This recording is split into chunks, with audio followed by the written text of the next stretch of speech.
Hi everyone, welcome to Velankanni food. இன்றைக்கி நம்மளோட வீடியோவில் கற்பூரவல்லியை வச்சு ரசம் எப்படி செய்கிறதுன்னு பார்க்கலாம். இந்த இலையை வந்து கற்பூரவல்லின்னு சொல்லலாம், ஓமாவல்லின்னு சொல்லலாம். இந்த ரசம் வந்து சளிக்கு வந்து ரொம்ப நல்லது. சளிக்கு, தொண்டை புண்ணுக்கு, வறட்டு இருமலுக்கெலாம் இந்த இலை வந்து ரொம்ப நல்லது. வீடியோக்குள்ளே போகிறதுக்கு முன்னாடி இது வரைக்கும் நம்ம சேனலை சப்ஸ்கிரைப் பண்ணலைன்னா சப்ஸ்கிரைப் பண்ணிக்கோங்க, பெல் ஐக்கானே ப்ரெஸ் பண்ணிக்கோங்க. நம்மளோட எல்லா வீடியோட எண்ட்லேயுமே ஒரு டிப்ஸ் இருக்குது, அதையும் பாருங்கள். வாங்க வீடியோக்குள்ளே போகலாம்.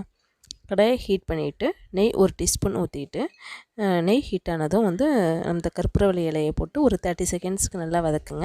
இந்த மாதிரி நெய்யில் வதக்கும் போது அதோடைய சூடு வந்து குறைஞ்சிரும், சூடாகாது நமக்கு. அதனால தான் நெய்யில் வதக்கிட்டு அதை ஆறட்டும். அதுக்குள்ளே வந்து நம்ம புளியை ஊற வச்சிடலாம். புளியை ஊற இட்டுருக்கட்டும். அதுக்குள்ளே வந்து நம்ம இதை அரைச்சி எடுத்துக்கலாம்.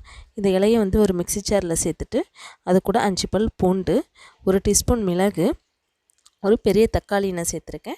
இது நீங்கள் சின்ன தக்காளினா ஒரு 2 சேர்த்து நல்லா அரைச்சிக்கோங்க.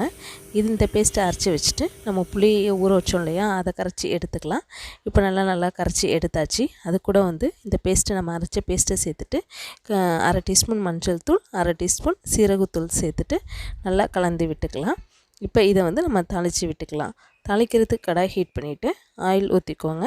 ஆயில் ஹீட் ஆனதும் வரமிளகாய் 2, கடுகு பொரிஞ்சதும் சீரகம், பெருங்காயம் இல்லைன்னா பெருங்காயத்தூள் ஏதாவது சேர்த்துக்கோங்க. சேர்த்துட்டு கறிவேப்பிலை கொஞ்சம் சேர்த்துட்டு இதை வதக்கிக்கோங்க.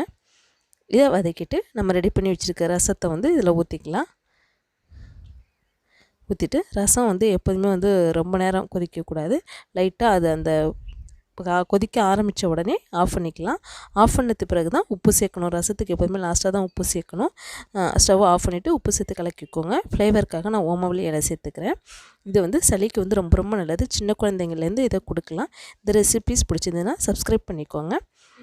இன்றைக்கி நம்ம பார்க்க போகிற டெய்லி ரெசிபி வந்து தேங்காய் முடியை வந்து தண்ணீரில் மூழ்க வச்சாலும், கொஞ்சோண்டு தேங்காய் முடியில் உப்பு போட்டு வச்சாலும் அந்த முடி சீக்கிரம் வீணாக போகாது. தேங்க்ஸ் ஃபார் வாட்சிங்.